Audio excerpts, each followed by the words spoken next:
জীবনে অনেক সময় আমরা এটা দেখে থাকি যে আগামী প্রজন্ম সেই কাজটি করে যেটা তার পূর্ববর্তী প্রজন্ম করে গেছেন। একটা উদাহরণ দিই, তাহলে দেখুন, একদিকে আছে মাতা পিতা যারা আজীবন সংঘর্ষ করেছেন ধন অর্জন করার জন্য। তারপর তারই সন্তান তার সাথেই লড়াই করে তার থেকে সমস্ত সম্পত্তি ছিনিয়ে নিল।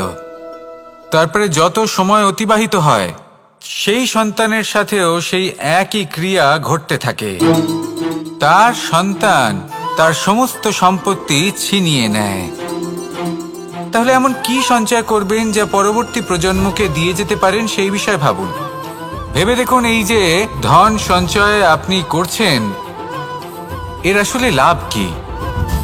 অবশ্যই আবশ্যক, কিন্তু এটাই কি শুধু সবথেকে গুরুত্বপূর্ণ বিষয় যেখানে আপনি জানেন যে আপনি এই সম্পত্তি ভোগ করতে পারবেন না, কারণ এই সমস্ত সম্পত্তি আপনাকে পরবর্তী প্রজন্মের হাতে সঁপে দিতে হবে। তাহলে ধন সঞ্চয় করুন, কিন্তু এমন একটা সম্পত্তি কেন সঞ্চয় করা উচিত নয় যার উপভোগও আপনি করতে পারবেন, পরবর্তী প্রজন্মকেও দিয়ে যেতে পারবেন, আর মতভেদও হবে না। এমন সম্পত্তি আছে, আর এই সম্পত্তি হলো প্রেম।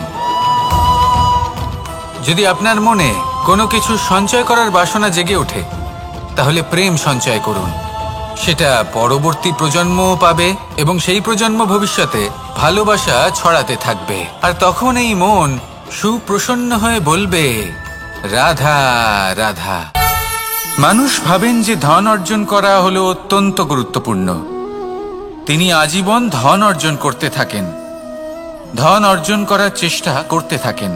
সে যাই হয়ে যাক না কেন পরিশ্রম করতে থাকেন। স্বাস্থ্যের দিকে নজর দেন না, না উচিত সময় খাবার খান, না উচিত সময় ঘুমোতে যান, না পর্যাপ্ত সময় পর্যন্ত ঘুমন, কিছুই না। ধন অর্জন করতেই থাকেন। আর কিছু সময় পরে যখন তিনি অসংখ্য ধন লাভ করে ফেলেন তখন তার সাথে ওনার শরীরে অনেক রোগ বাসা বাঁধে।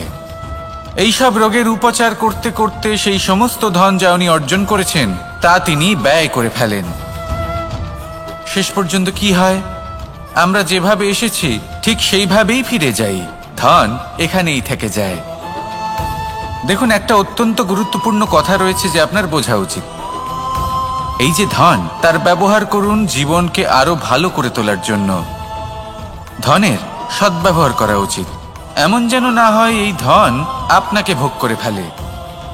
এই জীবনকে নিশ্চিত রূপে আরো শ্রেষ্ঠ করে তুলুন, কিন্তু এই ধন অর্জন করার এই প্রক্রিয়াতে নিজের সারা জীবনকে নষ্ট করে ফেলবেন না। এই জীবন উপভোগ করতে শিখুন, আর আমার সাথে ভালোবেসে বলুন, রাধা রাধা। কথায় আছে, অন্ধকারে প্রদীপ প্রজ্বলিত করলে চতুর্দিক আলোকিত হয়। কিন্তু যদি এই প্রদীপ আমি সূর্যের আলোর সম্মুখে সকালবেলায় প্রজ্বলিত করে রেখে দিই তাহলে কি হবে? আপনি বলবেন যে এটা করে তো কোনো লাভই হলো না। সূর্যের প্রকাশের সামনে এই প্রদীপ আসলে কিছুই নয়। এবার এই চিন্তা ভাবনা প্রত্যেক দিন করতে হবে, আর একটা অমূল্য শিক্ষা পেতে হবে। মনে করুন যে আপনি মহাপুরুষের সামনে বসে আছেন, কোনো মহাজ্ঞানীর সামনে। তাহলে সেই ব্যক্তির সামনে নিজের জ্ঞানের প্রদীপ প্রজ্বলিত করবেন না, নীরব থাকুন, আর সেই ব্যক্তির সূর্যের প্রকাশের মতো জ্ঞান প্রাপ্ত করুন। যতটা পারবেন জ্ঞান লাভ করুন। যদি এমন কোনো সময় এমন কোনো স্থানে আপনি আছেন যেখানে চতুর্দিক অন্ধকার, কারোর কাছেই জ্ঞান নেই, সেখানে নিজের জ্ঞানের প্রদীপ প্রজ্বলিত করুন। এমন করলে দুদিক থেকেই আপনার লাভ হবে। আপনার জ্ঞান প্রাপ্তিও হবে, আর জ্ঞানের সঠিক প্রয়োগও করতে পারবেন। আর এই মন প্রসন্ন হয়ে বলবে, রাধা রাধা। মানুষের মধ্যে একটা বিচিত্র প্রবৃত্তি থাকে, অন্য সকলের বিষয়ে, তাদের জীবনের বিষয়ে, তাদের ব্যক্তিত্বের বিষয়ে, তাদের ভবিষ্যতের বিষয়ে অনুমান করা। এটা হলো অনুচিত। কারোর অতীতকালকে দেখে লোকে ভবিষ্যৎ বলে দিতে পারেন, বর্তমানকে দেখে ভবিষ্যতের বিষয়ে অনুমান করে ফেলেন। উদাহরণ দিতে হলে বলবো, কোনো দাসকে দেখুন, ওকে দেখে লোকে বলে যে ওর ভবিষ্যৎ সেটাই হতে পারে, অনুমান করে ফেলেন। আর এই রাজাকে দেখুন, উনি তো কত সুখী হবেন, উনি তো জগতের সব থেকে অধিক সুখী মানুষ, কত সুখ সুবিধা আছে ওনার কাছে, ধারণা করে ফেলেন। তবে সত্য তো এটাই যে কারোর ব্যক্তিত্বের বিষয়ে, তাদের ভবিষ্যতের বিষয়ে আপনি পূর্ণ সত্য কখনোই বলতে পারবেন না, শুধু অনুমান করতে পারবেন। আর এই অনুমান করে সত্যি কোনো লাভ হয় না, কারণ এই কাল সেটা হলো অত্যন্ত শক্তিশালী। কালো থেকে কালোতর কয়লাকেও হীরেতে পরিণত করতে পারে, অনেক বড় বড় রাজাকেও বিদূষক বানিয়ে ফেলতে পারে এক মুহূর্তেই। তাহলে আপনি অনুমান করে কি লাভ? কি পেলেন অনুমান করে? সেই জন্য কারোর বিষয়ে কোনো অনুমান করবেন না, তার ভবিষ্যতের বিষয়ে অনুমান করতে যাবেন না, কারোর বিষয়ে কোনো ধারণা করে নেবেন না। কিছু করতে হলে ভালোবাসুন, সবার মধ্যে ভালোবাসা ছড়ান, সবার মধ্যে ধন্যাত্মক ভাব ছড়ান। এই মন প্রসন্ন হয়ে বলবে রাধা রাধা। কেউ বলে জীবন খুব ক্ষণস্থায়ী, কেউ বলে জীবন হলো একটা সুন্দর স্বপ্নের মতো, আবার কেউ বলবে জীবন হলো এক কঠোর সত্য। কিন্তু জীবন আসলে কি? জীবন হলো আপনারই প্রতিবিম্ব, একটা দর্পণ। অর্থাৎ আপনি জীবনকে সেইভাবেই পাবেন যেরকম আপনি নিজেকে প্রতিপন্ন করবেন। যদি আপনি দর্পণের দিকে তাকিয়ে হাসেন, তাহলে আপনি সামনে হাসি মুখী দেখতে পাবেন। এবার যদি আপনি গম্ভীর হয়ে থাকেন, তাহলে আপনি একজন রুষ্ট ব্যক্তি দেখতে পাবেন। শেষে সবথেকে বেশি গুরুত্বপূর্ণ হলো আপনার চেষ্টা। আপনাকে সবসময় চেষ্টা করতে হবে যাতে আপনি নিজেকে প্রসন্ন এবং ইতিবাচক মনোভাবে রাখেন। এটা হলো আপনারই উত্তরদায়িত্ব, তাকে পালন করুন। এই মনকে প্রসন্ন রাখুন, এই সংসারকে সুন্দর বলে মনে হবে। আর এই মন প্রসন্ন হয়ে বলবে রাধা রাধা।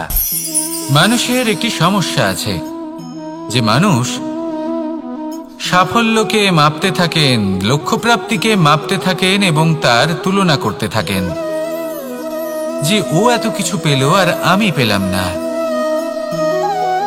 ওর কাছে এত কিছু আছে কিন্তু আমার কাছে নেই। এই তুলনা করার জন্য ওনারা দুঃখী হয়ে পড়েন, নিরাশ হয়ে পড়েন। তাই আমি একটা প্রশ্ন করছি যে এটা কি উচিত?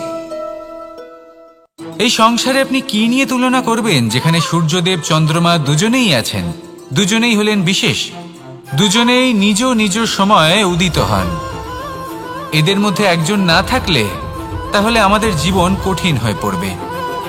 ঠিক সেইভাবেই আপনি যদি একটা বড় রেখা অঙ্কন করেন, তাহলে অন্য রেখাটি ছোট হয়ে পড়ে না, সে তেমনই থাকে যেমনটা সে ছিল।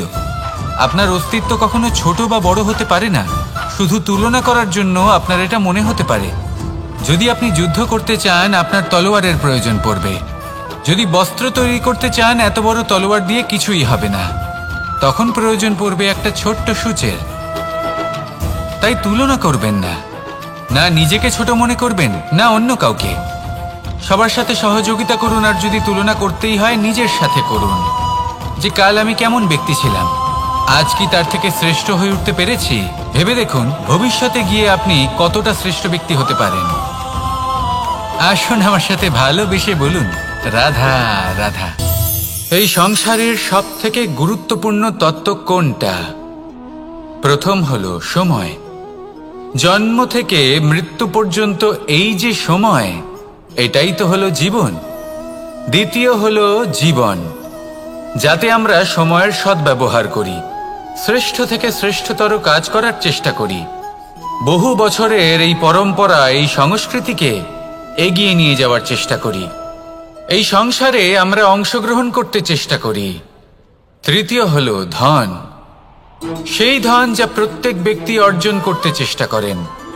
এবার এই তিনটি তত্ত্বের মধ্যে একটা সামঞ্জস্য আছে, সমান ব্যাপার আছে, সে ধনই হোক বা সময় হোক বা হোক জীবন।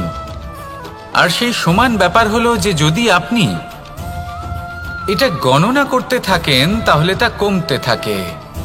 যদি আপনি এটা ব্যবহার করেন, তাহলে তা বাড়তে থাকে। একে সংগঠিত করে রাখতে চেষ্টা করলে এ হাত থেকে ফসকে যায়। কিন্তু যদি আপনি একে সামলে রাখতে শিখে যান, তাহলে এমন কাজ করবেন যাতে সংসারের সাথে সাথে পরবর্তী প্রজন্ম লাভবান হবে। যদি কিছু শিখতে চান তাহলে সামলাতে শিখুন, গণনা করা বা সংগঠিত করা নয়। আসুন আর আমার সাথে ভালোবেসে বলুন, রাধা রাধা। এই সংসারে সাফল্য লাভ করার জন্য জ্ঞানের প্রয়োজন হয়, পরিশ্রমের প্রয়োজন হয়, দৃঢ় নিষ্ঠার প্রয়োজন হয়, নিরন্তর চেষ্টা করা প্রয়োজনীয়। কিন্তু আরো কিছু আছে যা অত্যন্ত প্রয়োজনীয় এবং গুরুত্বপূর্ণ। তা হলো ভালো বন্ধু। তাদের থাকা অত্যন্ত প্রয়োজনীয়। যদি ভালো বন্ধু থাকে তাহলে সময় এলে তারা ঢাল হয়ে আপনাকে সুরক্ষা করবেন। সময় এলে অস্ত্রের মতো শত্রুকে সংহারও করবেন। যদি তিনি জ্ঞানী হন, তাদের মধ্যে সদ্গুণ থাকে, তাহলে এই সব গুণ আপনার মধ্যেও প্রবেশ করবে। তাহলে সাফল্যের জন্য ভালো বন্ধু পাওয়া অত্যন্ত প্রয়োজনীয়। কিন্তু শুধু বন্ধু কেন, ভালো শত্রুও থাকা প্রয়োজনীয়। এবার আপনি ভাববেন, আমি কি বললাম?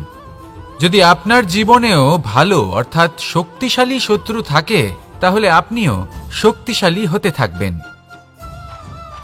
এই শত্রু আপনাকে প্রেরিত করবে আরো বেশি শক্তিশালী হয়ে ওঠার।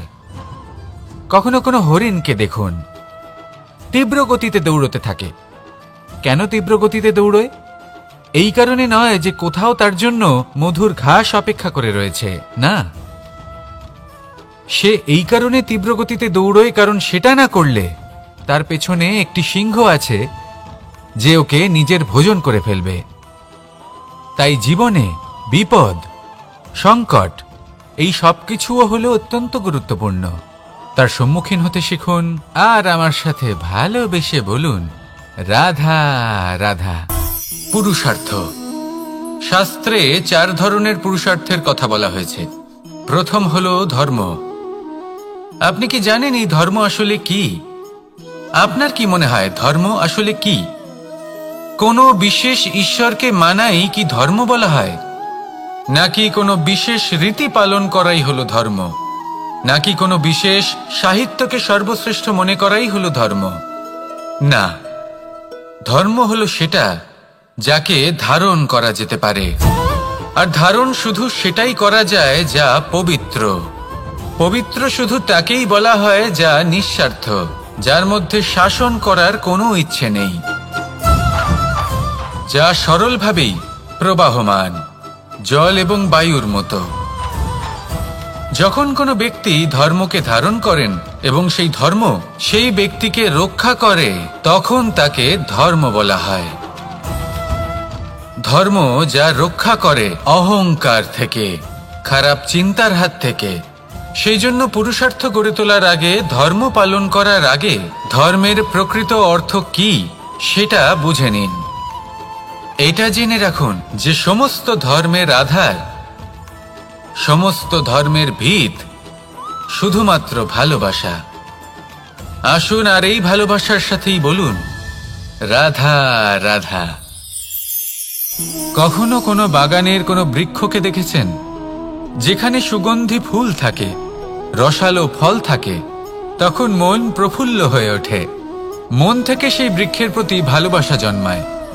কিন্তু যিনি বাগানের মালিক, শুধুমাত্র তিনিই জানেন যে কিভাবে এই বৃক্ষকে আগলে রাখতে হয়, কিভাবে তার পরিচর্যা করলে এতে সুন্দর সুগন্ধি ফুল হবে, রসালো ফল হবে।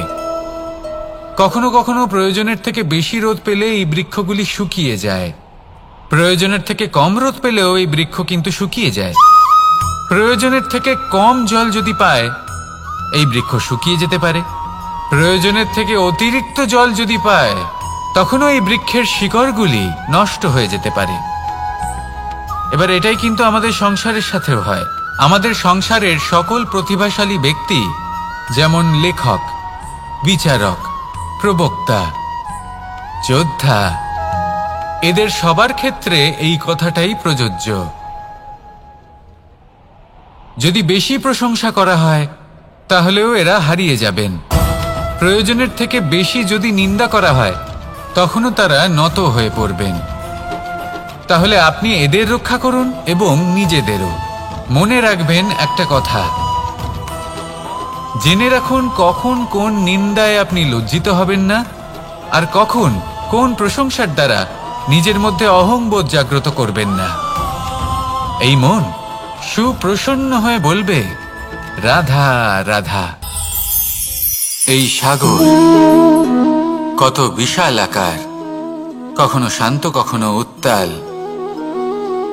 কিন্তু এই সাগরকে এত মহান কে করে তুলল? জল। এবার এই জলের যাত্রা দেখুন, সেটা কতটা কঠিন। এই জল সাগরে থাকে, সূর্য ওকে এতটা উত্তপ্ত করে তোলে যে এই জল নিজের অস্তিত্ব হারিয়ে ফেলে এবং বাষ্পে পরিণত হয়ে হাওয়ায় মিলিয়ে যায়। তারপরে আকাশে যায় আর নিজের অস্তিত্ব আবার হারিয়ে ফেলে, মেঘে পরিণত হয়। তারপর এই মেঘ কোথাও গিয়ে কোনো পর্বতে ধাক্কা খায়, তারপর আবার এই জল নিজের অস্তিত্ব হারায়। তারপরে বর্ষার রূপ ধারণ করে তা বর্ষিত হয়, বা কোনো পর্বতের চূড়ায় তার শিখরে বরফের রূপ ধারণ করে। তারপরে এই বর্ষা মাটির দিকে নিজের যাত্রা শুরু করে। এবার মাটিতে ঝরে পড়া এই বর্ষা স্রোতের আকার ধারণ করে এবং আস্তে আস্তে বইতে থাকে। এই নদীর আকার ধারণ করে এবং নদী রূপে বইতে বইতে পাথরে ধাক্কা খায় বা কোনো পর্বতে ধাক্কা খায়, আর তারপর এই নদী এসে সাগরে সমাহিত হয়ে যায়।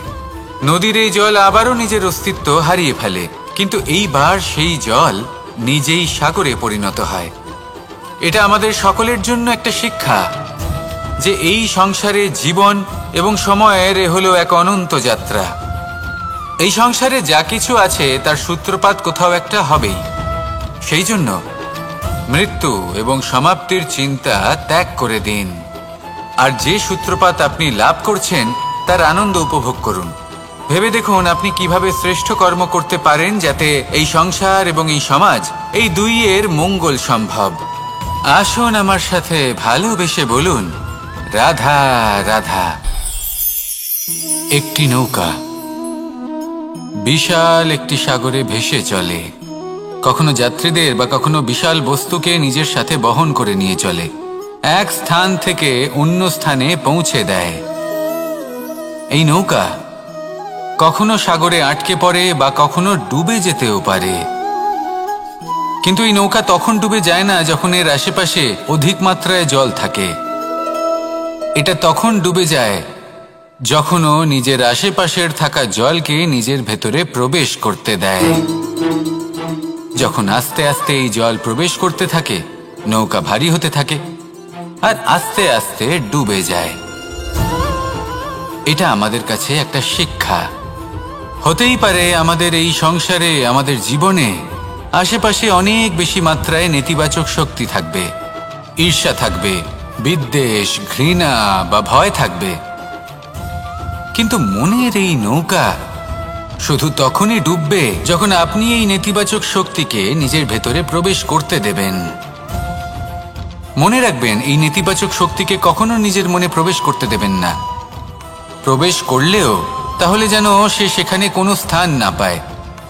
শুধু এই বিষয়টা খেয়াল রাখলে আপনার মনের এই নৌকা জীবনের এই সাগরে সব সময় ভেসে থাকবে, আর এই মন প্রসন্ন হয়ে বলবে, রাধা রাধা। যত শক্তিশালী এই মন, তত শক্তিশালী এই শরীরও। এই যে আমাদের শরীর, এটা আসলে কি? এ হলো একটা রথের মতো, আর একটা রথ ততক্ষণ চলতে পারবে না যতক্ষণ না তাকে কোনো সারথি চালাবে। এই মন হলো শরীরের সারথি। এবার ভাবুন, যদি এই সারথি শক্তিহীন হয়, দুর্বল হয়, তাহলে এই রথের কি হবে? এটা উচিত পথে চলতে পারবে না, উচিত গতিতে চলতে পারবে না, মন মতো স্থানে এটা পৌঁছতেও পারবে না। সেই জন্য মনের শক্তি অত্যন্ত প্রয়োজনীয়। এবার মনের শক্তি আমরা কোথা থেকে লাভ করি? দৃঢ়তার শক্তি থেকে। এবার এই শক্তি আমরা কিভাবে বাড়াতে পারি? আমরা প্রতিদিন কিছু নতুন স্থির করি, কিছু ছোট কিছু বড়, আর যেই আমরা নতুন কিছু পূর্ণ করি আমাদের মনের শক্তি বেড়ে যায়। আর যদি পূর্ণ না করতে পারি, মনের শক্তি কমে যায়। একটা দেওয়ালের মতো ছোট ছোট ছোট ছোট শিলা আমরা একটার পর একটা স্থাপন করে একটা দেওয়াল তৈরি করি। এতগুলো পাথর যখন একত্রিত হয়ে যায় তখন এমন এক দেওয়াল তৈরি হয় যাকে ভাঙা প্রায় অসম্ভব হয়ে দাঁড়ায়। সেরকমই হয় মন এবং দৃঢ়তা। ছোট ছোট কাজ করে নিজের লক্ষ্য পূর্ণ করুন। এই লক্ষ্য যদি পূর্ণ হয় তবে মনের শক্তি বাড়বে। কিছুটা এইভাবে যে যত বড়ই বিপদ আসুক না কেন, সেই বিপদ নিজে হার মেনে নেবে, কিন্তু আপনার মন ততটাই শক্তিশালী থাকবে। তাই মনের শক্তি বাড়াতে থাকুন, যাতে আপনি উচিত পথে চলতে পারেন, উচিত গতিতে চলেন আর মনোবাঞ্ছিত স্থানে পৌঁছতে পারেন। তবেই এই মন প্রসন্ন হয়ে বলবে, রাধা রাধা। ওমা, এ কি? আমি কখন থেকে এখানে অপেক্ষা করছি, হাত পেতে দাঁড়িয়ে রয়েছি যাতে একটা ফল আমার হাতে এসে পড়ে এবং সেটা আমি খেতে পারি। কখন থেকে অপেক্ষা করছি, কিন্তু সেটা হচ্ছেই না। এবার আপনি বলবেন যে এসব কি বলছি, এ কি অদ্ভুত কথা বলছি। যদি ফল খেতে হয় তাহলে আমাকে বৃক্ষে চড়তে হবে, ফলের কাছে পৌঁছতে হবে, তবেই তো ফল পাবো। এবারে এটা অত্যন্ত সহজ ব্যাপার, কিন্তু এই বিষয়টা আপনি নিজের জীবনের প্রসঙ্গে ভেবে দেখুন। লক্ষ্য কোথায় আছে আপনি জানেন, সেই লক্ষ্যে পৌঁছানোর পথ কি সেটাও আপনি জানেন, সেই পথে চলার ক্ষমতাও আপনার রয়েছে, কিন্তু তাও আপনি নিজের লক্ষ্য লাভ করতে পারছেন না। কেন? কারণ আপনি অপেক্ষা করছেন যে লক্ষ্য আপনার সামনে চলে আসবে, কিন্তু তা হয় না। লক্ষ্য সে যাই হোক না কেন, ধন হোক, প্রেম হোক, কোনো সম্মান হোক বা মোক্ষ হোক, যদি আপনি তার দিকে অগ্রসর না হন তাহলে ফল প্রাপ্তি অসম্ভব ব্যাপার, তা কোনোদিনই হবে না। সেই জন্য আপনার চোখের সামনে আপনি যদি নিজের লক্ষ্যকে দেখতে পান তাহলে উঠুন এবং সেই দিকে অগ্রসর হতে শুরু করুন। নিজের অন্তরের সকল অশুভ গুণ দূর করুন, অলসতা ত্যাগ করুন, অজ্ঞানতা ত্যাগ করে দিন এবং চলতে থাকুন। অবশ্যই মনোবাঞ্ছিত ফল লাভ করতে পারবেন। মনে রাখবেন, চলতে থাকলে তবেই লক্ষ্য প্রাপ্তি হবে। অপেক্ষার দ্বারা শুধুমাত্র মৃত্যু লাভ হবে। আসুন আমার সাথে ভালোবেসে বলুন, রাধা রাধা। প্রত্যেক প্রাণী ভালোভাবে জীবন যাপন করতে চান, এটা তাদের স্বভাবে আছে এবং ভাবাটা অনুচিত নয়। কিন্তু একটা ভালো জীবনের গুরুত্বপূর্ণ অংশ কোনটা? বসবাসের স্থান, সেই স্থান যেখানে আমরা জীবন অতিবাহিত করি। এবার মানুষ ভাবতে পারেন যে একটা ভালো বাসস্থানের অর্থ কি? সেই স্থান যেখানে সহজে জল পাওয়া যায়, যেখানে শুদ্ধ বায়ু পাওয়া যায়, যেখানে আনাজ উৎপন্ন হয়। এটা জীবনযাপনের জন্য পর্যাপ্ত বটে, কিন্তু ভালো জীবন যাপনের জন্য আরো একটা কথা আপনাকে বুঝতে হবে। সাধু, জ্ঞানী, পণ্ডিত ব্যক্তি, এই সকল মহাপুরুষ, এনাদের যে বাসস্থান তা অত্যন্ত বিশেষ হয়। এখানে এক ধরনের বিশেষ ইতিবাচক শক্তি থাকে, এমন একটা স্থান যেখানে দেবতারাও বিচরণ করেন। জীবন আমরা সবাই যাপন করি, কিন্তু জীবনের উদ্দেশ্য শুধুমাত্র জীবন যাপন করা নয়। জীবনের উদ্দেশ্য হল মুক্তি লাভ করা। আর এই সকল সাধু, জ্ঞানী, পণ্ডিত ব্যক্তি, এই সকল মহাপুরুষ আপনাকে মুক্তির পথে নিয়ে যেতে পারেন। কারণ এরা হলেন সেই মহাপুরুষ যারা নিজেদের অন্তরের বিকার, অহংকার, ক্রোধ, বিদ্বেষ, এই সকল দোষগুলিকে ত্যাগ করেছেন, এদের উপর বিজয় লাভ করেছেন। এমনই একজন ব্যক্তি আপনাকে মুক্তির পথে নিয়ে যেতে পারে। প্রয়োজন হলো শুধুই এনাদের চিনতে পারা, এদের কথা বুঝতে পারা এবং এদের দেখানো পথে চলা। যদি আপনি এটা করতে পারেন তাহলে এই মন প্রফুল্ল হয়ে বলবে, রাধা রাধা। কখনো কোনো বাগানের কোনো বৃক্ষকে দেখেছেন যেখানে সুগন্ধি ফুল থাকে, রসালো ফল থাকে? তখন মন প্রফুল্ল হয়ে ওঠে, মন থেকে সেই বৃক্ষের প্রতি ভালোবাসা জন্মায়। কিন্তু যিনি বাগানের মালিক, শুধুমাত্র তিনিই জানেন যে কিভাবে এই বৃক্ষকে আগলে রাখতে হয়, কিভাবে তার পরিচর্যা করলে এতে সুন্দর সুগন্ধি ফুল হবে, রসালো ফল হবে। কখনো কখনো প্রয়োজনের থেকে বেশি রোদ পেলে এই বৃক্ষগুলি শুকিয়ে যায়, প্রয়োজনের থেকে কম রোদ পেলেও এই বৃক্ষ কিন্তু শুকিয়ে যায়। প্রয়োজনের থেকে কম জল যদি পায় এই বৃক্ষ শুকিয়ে যেতে পারে, প্রয়োজনের থেকে অতিরিক্ত জল যদি পায় তখনও এই বৃক্ষের শিকড়গুলি নষ্ট হয়ে যেতে পারে। এবার এটাই কিন্তু আমাদের সংসারের সাথেও হয়। আমাদের সংসারের সকল প্রতিভাশালী ব্যক্তি, যেমন লেখক, বিচারক, প্রবক্তা, যোদ্ধা, এদের সবার ক্ষেত্রে এই কথাটাই প্রযোজ্য। যদি বেশি প্রশংসা করা হয় তাহলেও এরা হারিয়ে যাবেন। প্রয়োজনের থেকে বেশি যদি নিন্দা করা হয় তখনও তারা নত হয়ে পড়বেন। তাহলে আপনি এদের রক্ষা করুন এবং নিজেদেরও। মনে রাখবেন একটা কথা, জেনে রাখুন কখন কোন নিন্দায় আপনি লজ্জিত হবেন না, আর কখন কোন প্রশংসার দ্বারা নিজের মধ্যে অহংবোধ জাগ্রত করবেন না। এই মন সুপ্রসন্ন হয়ে বলবে, রাধা রাধা। জল, এ হলো জীবনের আধার পঞ্চতত্ত্বের মধ্যে একটি, আর অত্যন্ত বিশেষ। এর থেকে অনেক বড় শিক্ষা পাওয়া যায়। এই জল গন্তব্যের বিষয়ে এর স্পষ্ট ধারণা আছে। ও জানে ওর লক্ষ্য কি, আর প্রয়াস করে ততদূর সে পৌঁছেও যায়। এটি পর্বত থেকে বয়ে নিচে নেমে আসে, নদীর সাথে সমাহিত হয়ে তার সাথে বয়ে চলে, চিরসবুজ বনানী গড়ে তোলে, প্রাণীদের তৃষ্ণা নিবারণ করে, সামনে এগিয়ে চলে, মানুষের সাথে মিলিত হয়। যারা একে বাঁধের মধ্যে বেঁধে রাখতে চেষ্টা করে সে বন্দি দশাতেও থেকে যায়, মানুষের কল্যাণ করে। তারপর বাঁধ থেকে মুক্তি পেয়ে এগিয়ে চলে, কোথাও ধাক্কা খায়, কোথাও বাধা পড়ে, কোথাও যদি পথ খুঁজে না পায় তাহলে পথ খুঁজেই নেয়, আর যেখানে পথ থাকে না সেখানে পথ বানিয়ে নেয়, আর শেষ পর্যন্ত নিজের লক্ষ্যে পৌঁছেই যায়, অর্থাৎ সমুদ্রে গিয়ে সমাহিত হয়ে যায়। আমাদেরও কিছুটা এরকমই হয়ে উঠতে হবে। যেখানেই যাবেন সকলের কল্যাণ করুন, সামনে এগোন। আপনি কোথাও পড়ে গেলে, ধাক্কা খেলে আঘাত লাগবেই, উত্থান পতন লেগেই থাকে। সামনে এগোতে থাকুন। কোথাও পথ না পেলে তা খুঁজে নিন, কোথাও পথ না থাকলে তা বানিয়ে নিন। নিজের গন্তব্যের কথা সব সময় মনে রাখুন। শেষ পর্যন্ত নিজের মোক্ষ লাভ আপনি অবশ্যই করবেন। আর আমার সাথে ভালোবেসে বলুন, রাধা রাধা। জীবনের প্রত্যেক মুহূর্ত আমাদের কিছু না কিছু শিক্ষা দেয়, নির্ভর করছে আমাদের দৃষ্টিভঙ্গির উপর।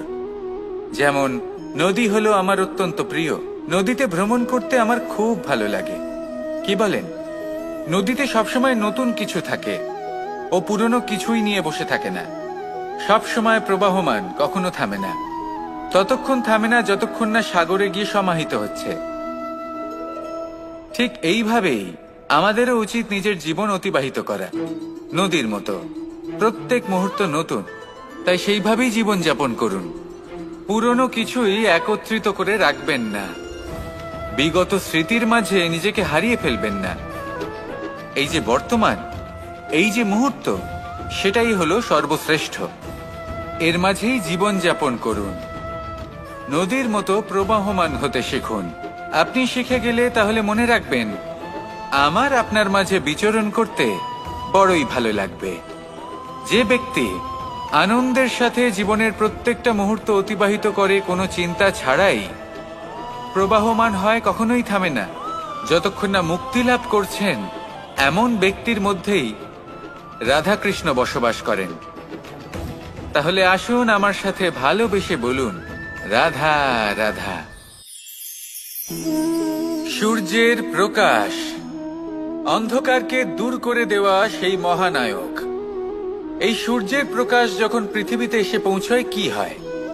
এই পৃথিবী জেগে ওঠে, প্রত্যেক প্রাণী জেগে ওঠে, মানুষ জেগে ওঠে, নিজের কর্ম করেন, জীবন যাপন করেন। এই ঘুমের মৃতপ্রায় স্থিতি কাটিয়ে উঠে জীবন যাপন করতে শেখেন। এটাই হলো প্রভাব সূর্যের প্রকাশের।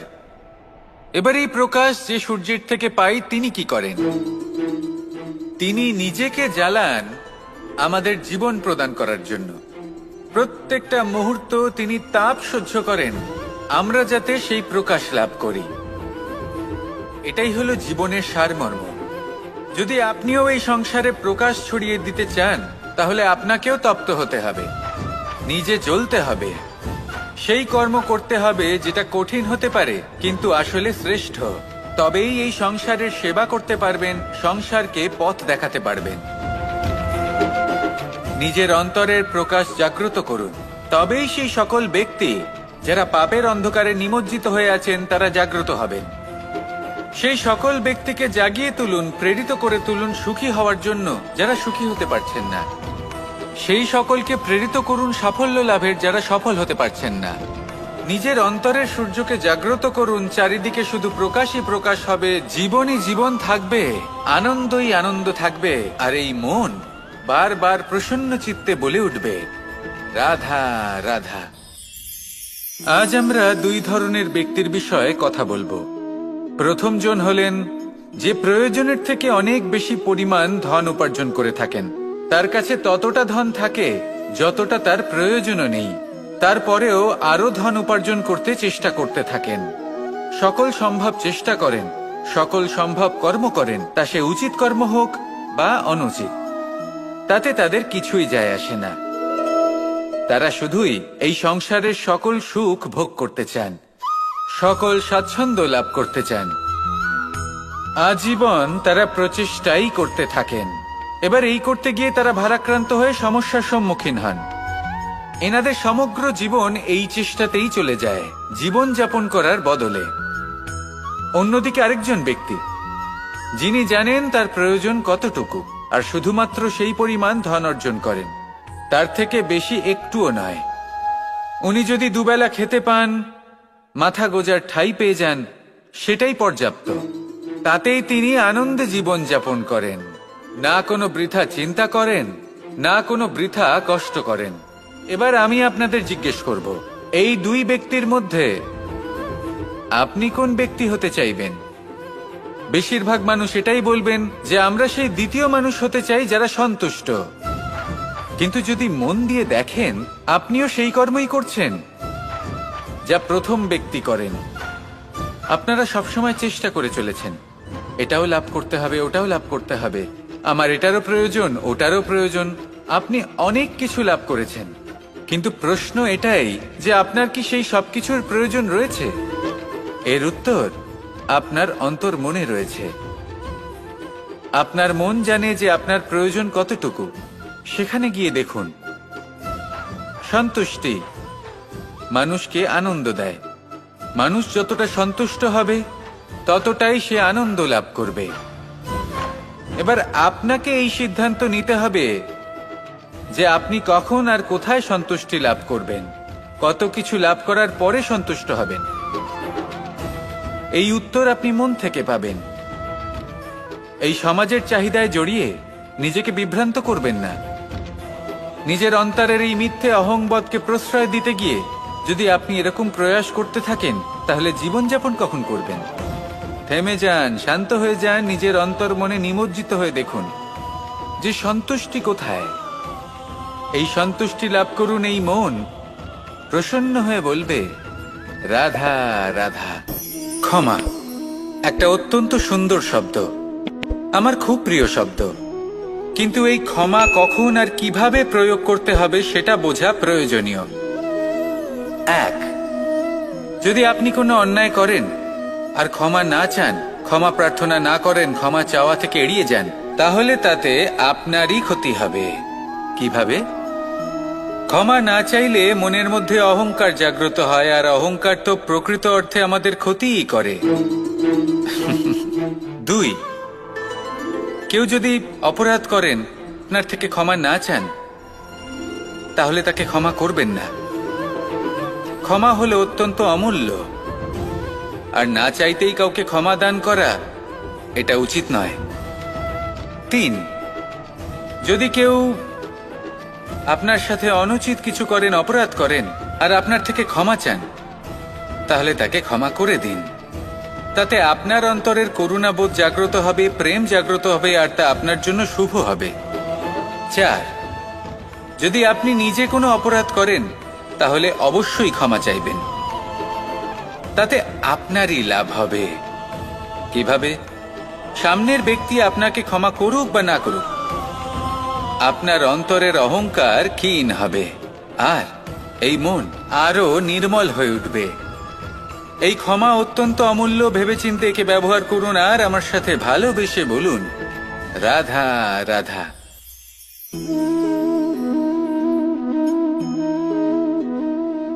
ভোজনের দ্বারাই শরীর পুষ্টি লাভ করে। ছোটবেলা থেকে আজ পর্যন্ত যাই আপনার ভোজন হয়ে থাকুক, যাই আপনার আহার হয়ে থাকুক, সেই অনুসারেই আপনার শরীর গঠিত হয়েছে। এই ভোজন অত্যন্ত গুরুত্বপূর্ণ, সেই জন্য এর প্রত্যেক অংশকে বোঝা খুব আবশ্যক।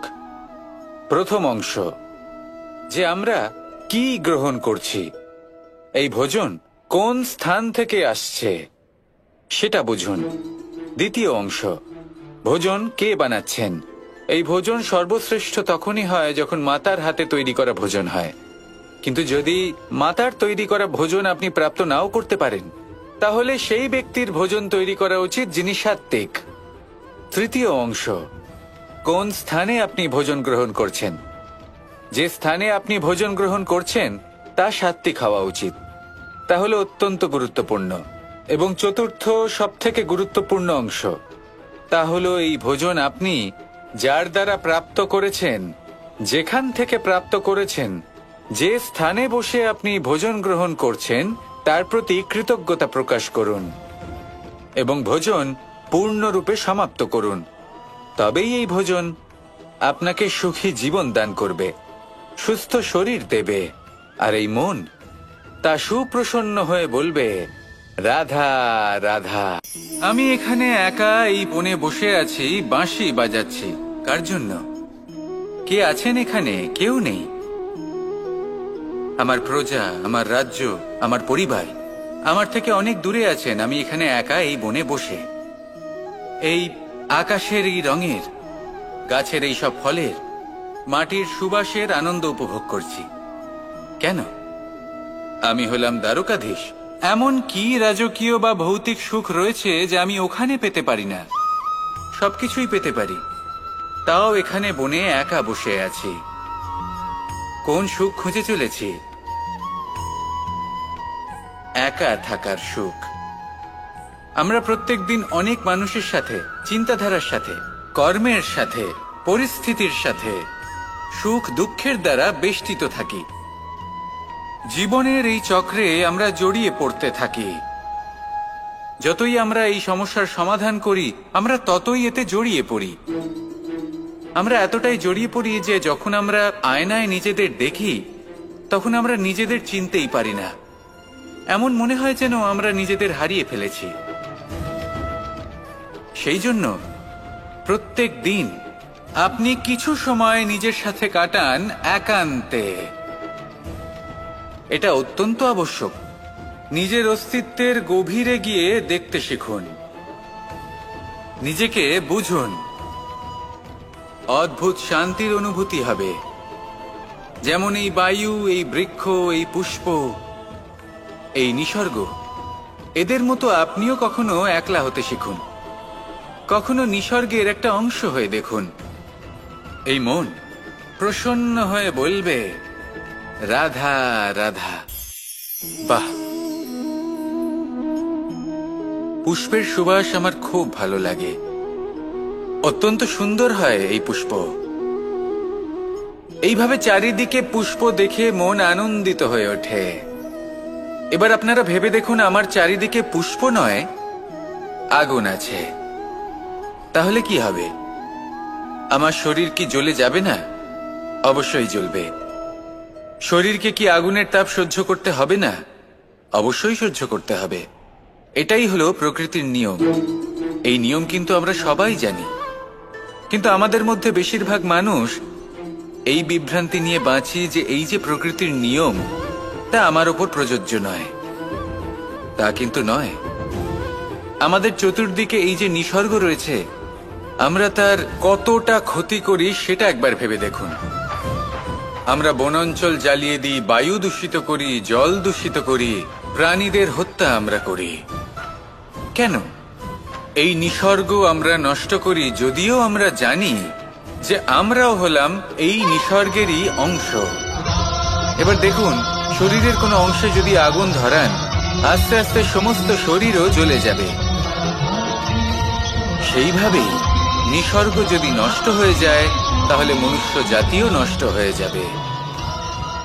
তাই এই যে নিসর্গ আপনি দেখছেন, এই পুষ্প, এই বৃক্ষ, বায়ু, জল, এদের সকলকে রক্ষা করুন, নষ্ট নয়। মনে রাখবেন, যদি নিসর্গ থাকে মানুষ থাকবে, যদি নিসর্গ থাকে তাহলেই জীবন থাকবে। আসুন আমার সাথে ভালোবেসে বলুন, রাধা রাধা।